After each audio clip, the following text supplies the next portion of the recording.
Have you ever looked at your life, your family, and especially your mother, and wondered, why her? Was it just a roll of the genetic dice, a random collision of biology? According to Paramhansa Yogananda, the legendary yoga master who bridged the spiritual gap between East and West, the answer is a resounding no. Yogananda proposed a perspective that is as challenging as it is profound. Your birth was a cosmic appointment. Think about that for a second. Instead of being a passive participant in your arrival, Yogananda taught that the soul is an eternal traveler. We aren't just starting fresh, we are carrying a specific energetic signature built across countless lifetimes. This signature is essentially a spiritual blueprint composed of what he called samskaras, those deep-seated impressions, unresolved desires, and the momentum of past actions we call karma. Imagine this signature acting like a sophisticated spiritual magnet. In the vast, unseen dimensions of the astral world, this magnetism vibrates at a specific frequency. It doesn't look for the best parents in a worldly sense. It looks for the exact vibration that matches its own needs for growth. This is the hidden karmic reason you chose your mother. Yogananda explained that the bond with the mother is the most fundamental human connection because she provides the physical and emotional crucible for our next stage of evolution. Whether the relationship is one of harmonious love or intense struggle, it is never accidental. Every challenge and every blessing within that bond was selected by your soul because it offered the precise environment needed to balance past debts or to awaken dormant strengths. We are here by design, drawn by the invisible threads of our own history to the one person who could provide the gateway for our soul's necessary journey. To truly understand how we end up with our specific mothers, we must look at what Paramhansa Yogananda described as the soul's journey before conception. When the physical body is discarded, the soul enters the astral world, a realm of subtle light and vibration. However, for most souls, the pull of earthly desires remains incredibly strong. These are what Yogananda called vasanas, the latent tendencies and karmic blueprints from your past lives.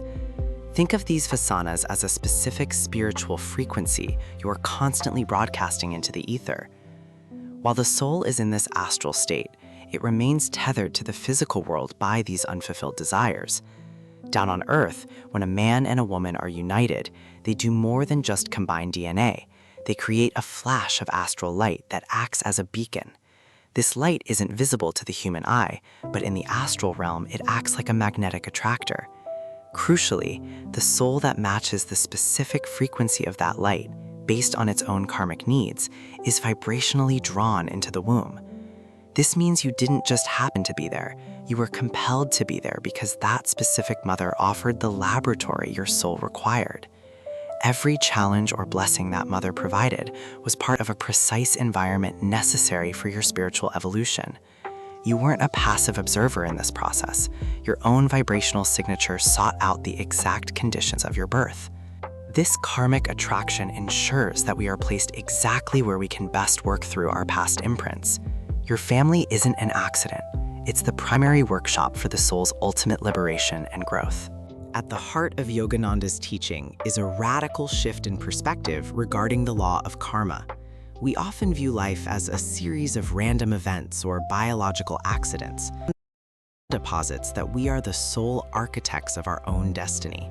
This isn't just a poetic metaphor, it's a spiritual mechanism of cause and effect. Think of it as a cosmic equation.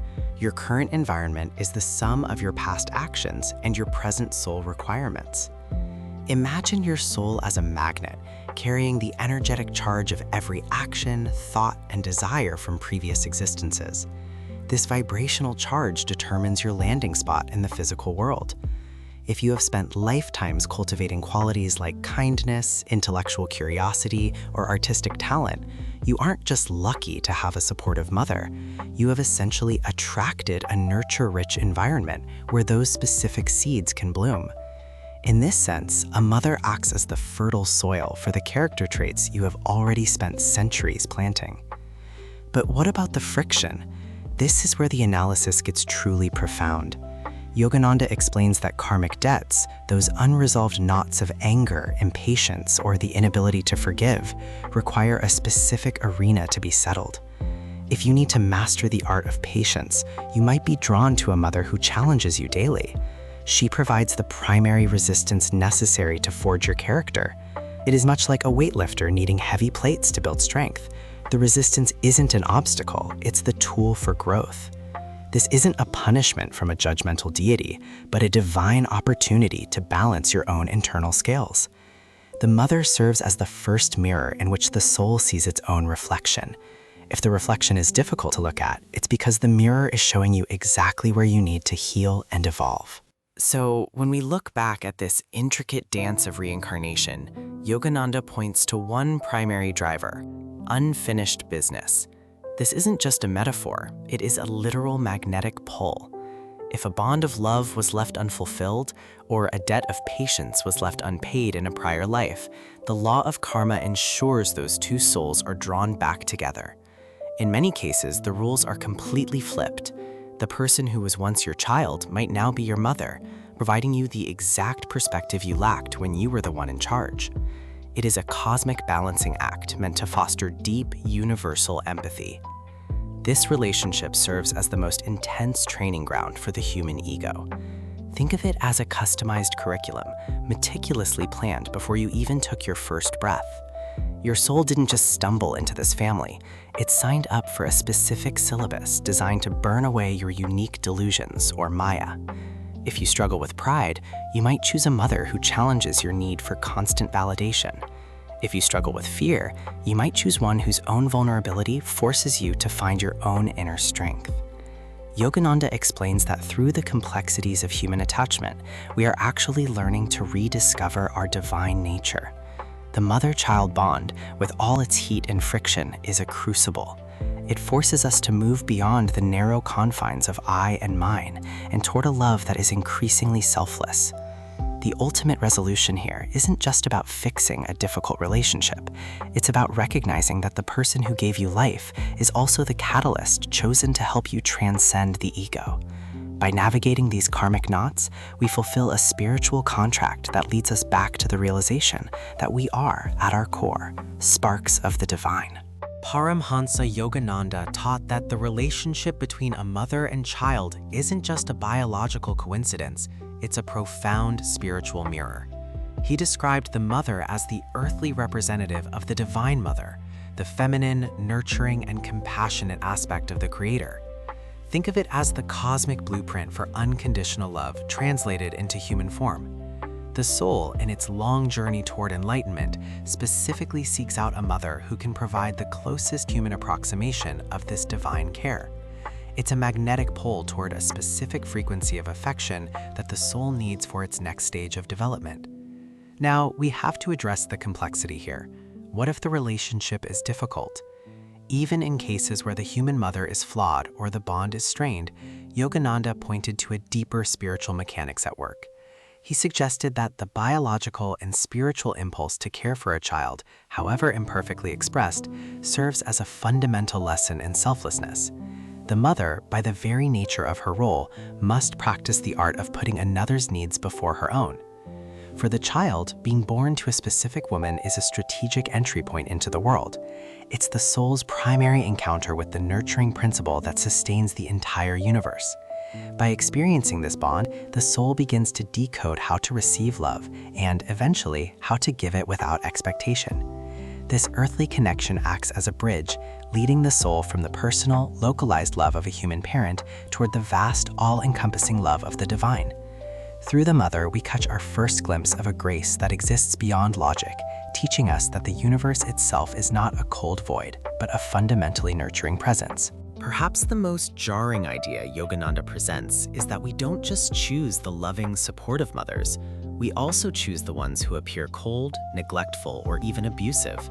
It sounds counterintuitive, even cruel from a purely human perspective. But Yogananda invites us to look through a spiritual lens, where the soul is viewed as a master strategist rather than a passive observer. He explained that highly advanced souls often intentionally select these harsh environments. Think of it as a spiritual fast track or a rigorous training ground. If a soul has heavy karmic debts to settle or seeks to cultivate an extraordinary level of inner resilience, a difficult parent serves as the ultimate catalyst. This isn't a punishment, it's a purposeful curriculum designed for rapid growth. Yogananda often used the beautiful analogy of the sand in the oyster. An oyster doesn't produce a pearl because it's comfortable. It produces it because a grain of sand, a sharp irritant, has entered its shell. The pearl is the transformative response to that irritation. In the same way, a difficult mother can be the sand that forces a soul to produce a pearl of great spiritual price, unshakable peace, and absolute self-reliance. By denying a child the easy comfort of external validation, a neglectful mother might inadvertently force that child to look inward much earlier than they otherwise would. The soul learns that its worth isn't dependent on a mother's praise, but on its own inherent connection to the divine. This effectively breaks the cycle of dependency that keeps so many souls tethered to worldly approval. From this vantage point, you aren't a victim of your parentage. You are an active participant in a rigorous spiritual exercise designed to break the ego and reveal the diamond-hard strength of your true self. To truly understand the bond between you and your mother, we have to look at what Paramhansa Yogananda called spiritual DNA. We are all familiar with biological DNA, the genetic double helix that dictates your height or the color of your eyes. But have you ever noticed how two children, born to the same woman and raised in the same home, can possess such vastly different souls? One might be naturally meditative and quiet, while the other is restless and boisterous. This discrepancy exists because while we inherit our physical shells through genetics, our mental and spiritual temperaments are entirely our own. Yogananda used a profound agricultural analogy to explain this. The mother provides the soil, but the soul brings its own seeds. Think about the chemistry of a garden. Certain plants require acidic soil to bloom, while others need a high alkaline content. Some seeds need constant sunlight, while others only germinate in the deep shade. You chose your mother because her specific temperament, her family lineage, and even her personal struggles provided the exact soil conditions your specific seeds of karma needed to sprout in this lifetime. If your soul carried seeds of leadership that needed tempering with humility, you might have chosen a mother whose life circumstances were challenging or restrictive. If you needed to resolve a karmic debt related to nurturing, you were drawn to a lineage that lacked it, providing the shaded environment necessary for your inner light to reach for the sun. You weren't a passive passenger in your birth. You were a cosmic gardener selecting the plot of land, her life, that offered the perfect chemical balance for your spiritual evolution. Your mother's temperament wasn't an accident. It was the precise laboratory required for your soul's next great experiment. Paramhansa Yogananda frequently explored the concept of astral blueprints. Before a soul is even a physical possibility, there is a design already in place. Think of it as a spiritual architectural plan that precedes birth. When a soul exists in that transitionary state between incarnations, it isn't just floating aimlessly, it is actually in a period of intense reflection. Yogananda describes how the soul views its own record, its past failures, its successes, and its unfinished business. This realization creates what he called an instinctive drive to try again. It is a deep-seated evolutionary impulse. The soul recognizes where it stumbled and feels a magnetic pull to resolve those karmic knots. This is why a soul hovers around potential parents.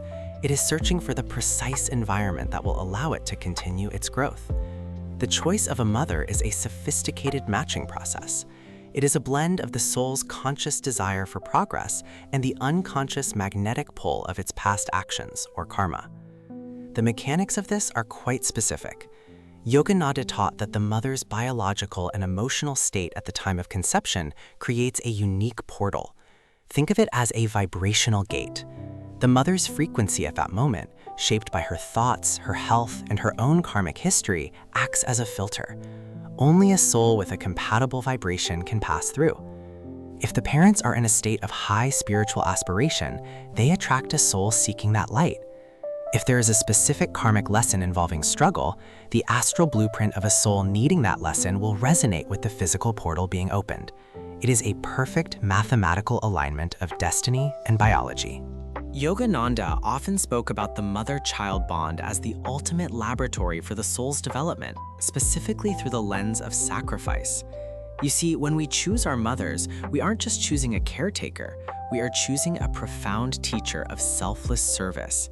Think about the sheer physical reality of childbirth and the early years of rearing. Yogananda pointed out that a mother's willingness to undergo that intense pain, followed by years of tireless, often thankless service, isn't just a biological instinct. It is a direct reflection of the soul's innate capacity for expansion. It is the soul demonstrating that it is far bigger than its own individual comfort or survival. By choosing this specific mother, we are essentially signing up to witness a form of love that is fundamentally willing to suffer for the sake of another. And that witnessing is absolutely critical for our development. Why?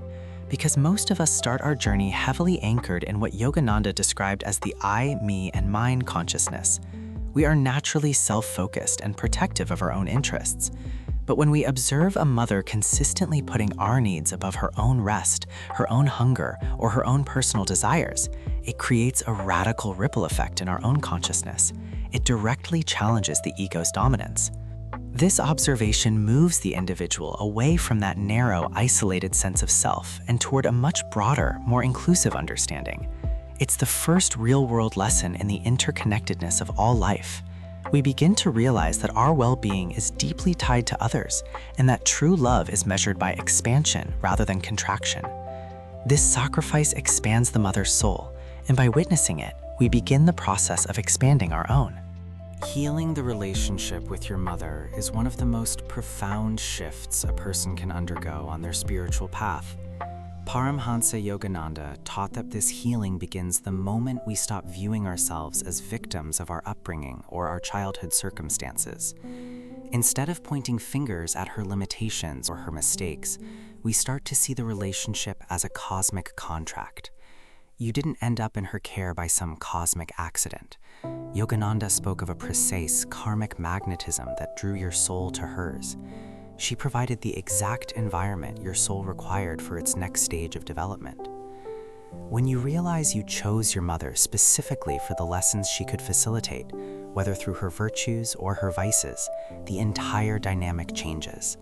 If she was difficult, she may have been the spiritual sandpaper needed to smooth your rough edges of patience, resilience, or forgiveness. If she was kind, she was perhaps the catalyst to awaken your own latent divinity. This shift allows you to stop blaming her for your personal limitations and start viewing her as a partner in your evolution. You begin to see her as a fellow soul, another traveler on the long road to enlightenment who is also wrestling with her own heavy baggage and past karmas. She isn't just mom, a figure whose sole purpose was to satisfy your ego's needs. She is a struggling spirit who agreed to play a pivotal role in your journey toward God realization. In this space of deep understanding, resentment cannot survive. It dissolves, replaced by a spiritual maturity that acknowledges the value of the lesson rather than the weight of the wound. By seeing her as a fellow soul, you finally achieve the maturity needed to transcend the cycle of blame and find true inner peace. To truly grasp Yogananda's teachings on the karmic bond between mother and child, we must look at his relationship with his own mother, Gyanaprabha Ghosh. He didn't just see her as a biological parent, he saw her as a saintly beacon of light who introduced him to the path of devotion. She was the one who nurtured his early spiritual longings, acting as his first guru in the language of the heart. However, there is a profound, almost jarring lesson in Yogananda's story. Her death when he was only 11 years old was his first experience of soul-crushing sorrow. It felt like the ultimate loss. Yet, in Yogananda's spiritual framework, this tragedy was actually a pivotal karmic redirection. It was designed to propel him from the comfort of human affection toward the search for the eternal mother, the divine presence that can never be taken away. His personal narrative illustrates a universal spiritual principle. Whether a mother stays with us for a lifetime or just a few brief years, her cosmic role is to point the soul toward a higher reality. She acts as the sacred gatekeeper through which we enter this physical plane, but she is also the catalyst. In yogic philosophy, the mother represents Shakti or Prakriti, the creative, nurturing energy of the universe personified. This is the hidden mechanics of karma. The mother provides the initial vibration, the safe harbor, and eventually the necessary nudge that drives the soul back towards its source. Her love is a localized expression of the infinite. Her influence isn't just about childhood upbringing, it is about the foundational spiritual energy that sets our trajectory for the entire incarnation, leading us eventually back to the Divine Mother of us all. Paramhansa Yogananda takes the spiritual exploration a step further, moving beyond the individual link to reveal what he calls collective karmic movement. Think of it as a massive, invisible web. Souls don't just orbit parents in isolation, they are drawn into specific families, tribes, and even entire nations based on shared karmic frequencies. This is the origin of what we might call cultural karma. When you chose your mother, you weren't just selecting a single person, you were choosing a gateway into a specific environment, a particular era, and a unique set of societal challenges. Yogananda suggests that groups of souls with similar karmic threads are magnetized toward the same groups of mothers. This explains why certain cultures seem to work through specific collective lessons, perhaps regarding resilience, creativity, or even shared suffering over centuries. In this framework, your mother serves as the primary translator. She is the first person to filter the language, the values, and the limitations of your culture to you. By choosing a mother within a specific society, your soul is essentially saying, I need to experience the specific friction and the specific opportunities of this time and place to further my evolution. It's a fascinating layer to the mystery. It means your birth isn't just a private contract between you and your mother, it's an entry into a larger curriculum. You inherit the baggage and the beauty of an entire lineage.